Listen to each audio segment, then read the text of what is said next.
அப்படியே மூர்ச்சையாகி கீழே விழுந்துட்டார் ராமர். ஏதோ அந்த வேர் அருந்து ஒரு மரம் எப்படி விழுந்தா எப்படி வருமோ அது மாதிரி விழுந்துட்டார்.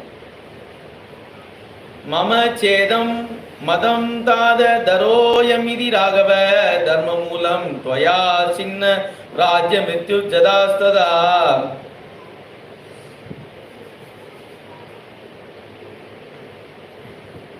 இப்ப லக்ஷ்மணர் அர்த்த பிராபல்யத்தை இங்க பேசுறான்.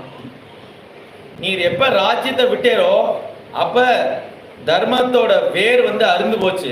நீர் ராஜ்யத்துல இருந்தா இதெல்லாம் நடந்திருக்குமா? இப்படி நடக்கிறதுக்கு காரணம் நீர் அர்த்தத்தை விட்டதுதான். அர்த்தத்தை நீர் விட்டுக்கவே முடியாது. என்னமோ தர்மம்னு பிடிச்சுன்னு வந்தேரே, இப்ப என்னாச்சு பாத்தேரா? நீரே இப்படி கடற்கரை கீழே விழுந்து அப்படின்னு லக்ஷ்மணர் சொல்றார்.